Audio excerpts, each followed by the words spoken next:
हाय बच्चों, मैं जैनुल आप लोग को अपने चैनल जैनुल जी में बहुत बहुत स्वागत करता हूं। और आज हम लोग डिराइव करेंगे काइनेटिक एनर्जी का फॉर्मूला। काइनेटिक एनर्जी का जो फॉर्मूला है, जो के इक्वल टू क्या होता है, हाफ एम बी स्क्वायर। के equal to half M V square. यह कैसे आता है, इसी को निकालना है। आज हम लोग इसी को निकालने वाले हैं और इसको बहुत ध्यान से देखिएगा, एक एक पोर्शन अच्छा से क्लियर होगा, कोई दिक्कत नहीं होता होगा। तो चलिए शुरू करते हैं।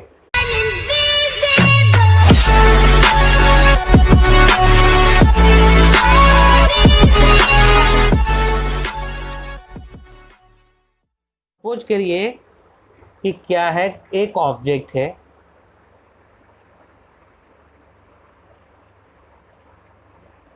यह एक ऑब्जेक्ट है, इसका नाम है क्या, ए ऑब्जेक्ट।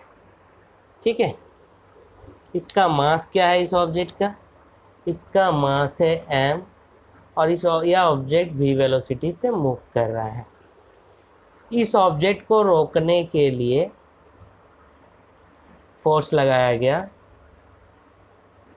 और यह ऑब्जेक्ट माने इस ऑब्जेक्ट में एस डिस्प्लेसमेंट होने के बाद यह ऑब्जेक्ट क्या आ गया, रेस्ट में आ गया। यह ऑब्जेक्ट क्या आ गया, रेस्ट में आ गया।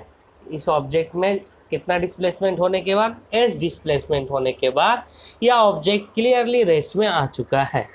अब हम लोग इसको ध्यान से देखेंगे। हम लोग को तो इसका काइनेटिक एनर्जी कैलकुलेट करना है। तो सबसे पहले हम लोग को थर्ड इक्वेशन ऑफ मोशन यहाँ लाइक, तो पहले जो जो चीज़ है इस ऑब्जेक्ट का आगे मैं लिख दे रहा हूँ, ध्यान से देखिएगा। मास इस ऑब्जेक्ट का सपोज कर लीजिए जो दिया हुआ है एम, वेलोसिटी इस ऑब्जेक्ट का है v, और डिस्प्लेसमेंट ऑब्जेक्ट का कितना हुआ, डिस्प्लेसमेंट ऑब्जेक्ट का हम लोग सपोज कर लिए कि s है। और जो रिटार्डेशन लगा, ब्रेक लगने के बाद तभी तो ऑब्जेक्ट रेस्ट में आया ना, तो रिटार्डेशन माइनस ए ले रहे हैं। माइनस ए क्यों ले रहे हैं, क्योंकि एक्सेलरेशन होता तो ए लेते हैं, रिटार्डेशन हो रहा है इसीलिए क्या लेंगे, इसको माइनस ए लेंगे। ओके, अब हम लोग क्या जानते हैं from the third equation of motion,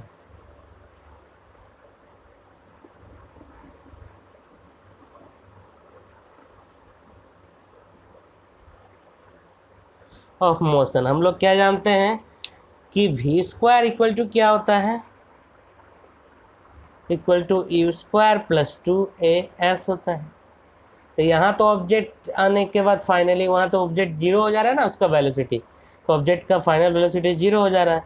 तो वहाँ फाइनल वेलोसिटी यहाँ v की जगह हम लोग क्या लिखेंगे, जीरो। और u क्या है, स्टार्टिंग वेलोसिटी तो ऑब्जेक्ट का v था तो वहाँ v लिखेंगे। एक्सेलरेशन क्या है ऑब्जेक्ट का, माइनस ए है, और s निकाल लेना है।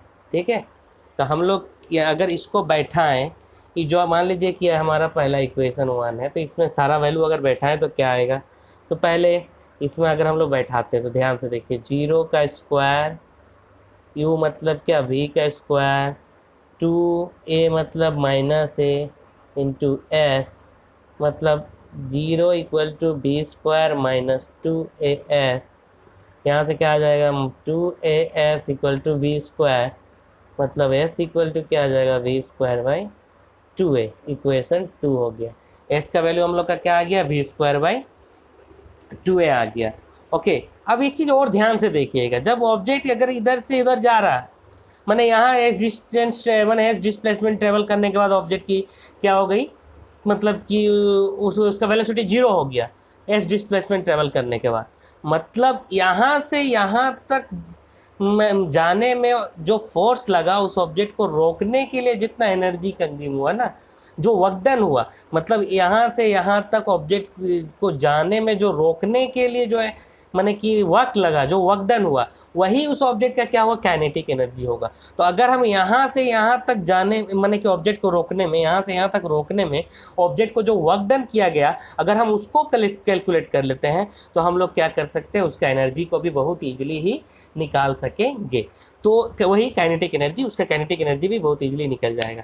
तो पहले हम लोग क्या जानते हैं कि वर्क डन क्या होता है। Work done means force into displacement होता है, तो displacement in the direction of force होता है, ठीक है, फोर्स इनटू डिस्प्लेसमेंट होता है, इसको हम लोग को याद रखना है। वर्क डन क्या होता है, फोर्स इनटू डिस्प्लेसमेंट। तो अगर यहाँ पर ऑब्जेक्ट का मास क्या है, m है, तो फोर्स क्या होगा, फोर्स हम लोग जानते हैं, आगे यहाँ से निकाल लेते हैं। ओके, फोर्स क्या होगा, अगर उस ऑब्जेक्ट का हम लोग फोर्स निकाल लें तो हम लोग ईजिली पता कर सकते हैं कि उसका वर्क डन भी क्या होगा, हम लोग बता सकते हैं। तो पहले इसको मैं इरेज कर दे रहा हूँ, एकदम ध्यान से देखिएगा, ठीक है। इसको मैं इरेज कर देता हूँ, पहले इसको स्क्रीनशॉट ले लीजिए इस पोर्शन। देखिए अब क्या होगा, तो फोर्स क्या होता है, according to Newton's second law of motion, force F equal to क्या होता है, ma होता है। तो अगर हम यहाँ पर अब क्या करें, फोर्स का वैल्यू क्या डाल दें, यहाँ पर अब डाल सकते हैं हम लोग, इसको इक्वेशन 3 ले लेते हैं। फोर्स इक्वल टू हम क्या डाल सकते हैं, ma, और डिस्प्लेसमेंट क्या निकाला, s का जगह पे v²/2a निकाला हूँ कि नहीं। तो a और a क्या होगा, कैंसिल हो जाएगा, इक्वल टू क्या आएगा, ½ mv²। तो हम क्या लिख सकते हैं, तो यहाँ से हम लोग को पता चल गया कि वर्क डन क्या है, जो वर्क डन को केवल WD लिख रहा हूँ, ठीक है, कंफ्यूज मत होइएगा। वर्क डन आ गया हम लोग का ½ mv²। अब देखिए ध्यान से, वर्क डन क्या आ गया हम लोग का, ½ mv² आ गया। तो वर्क डन जब ½ mv², यही वर्क डन किया गया इस ऑब्जेक्ट को यहाँ से यहाँ तक रोकने के लिए, मतलब यहाँ पर इस ऑब्जेक्ट को स्टॉप करने के लिए इतना वर्क डन किया गया। तो ये जो वर्क डन है, यही ऑब्जेक्ट का क्या था, काइनेटिक एनर्जी है। जो ऑब्जेक्ट आगे ही प्रोसेस कर, माने कि ऑब्जेक्ट के अंदर आगे से था, जब ऑब्जेक्ट v वेलोसिटी से मूव कर रहा था, उस v वेलोसिटी से मूव करने वाले ऑब्जेक्ट को रोकने के लिए वर्क डन करना पड़ा ½ mv²। इसलिए उस ऑब्जेक्ट का हम लोग काइनेटिक एनर्जी को भी क्या लिख सकते हैं, उस ऑब्जेक्ट का काइनेटिक एनर्जी होगा ½ mv²। अब देखिए यहाँ तक हमको लगता है कि यह काइनेटिक एनर्जी का एक्सप्रेशन आ गया, इसको आप लोगों को याद रखना है। अब देखिए यहाँ तक आप लोगों को कोई भी प्रॉब्लम नहीं होगा, अगर कुछ प्रॉब्लम हुआ होगा तो कमेंट सेक्शन में जाइए, कमेंट करिए, मैं आप लोगों का प्रॉब्लम को दूर करने का भरसक कोशिश करूँगा। और अगर यह वीडियो अगर अच्छा लगा तो ज़्यादा से ज़्यादा लाइक करिए और प्लस और शेयर भी करिएगा, और चैनल को दबा के सब्सक्राइब करिए, ताकि मैं और भी दोगुना हौसला के साथ नेक्स्ट वीडियो लेकर आऊँ। Thank you very much for joining me.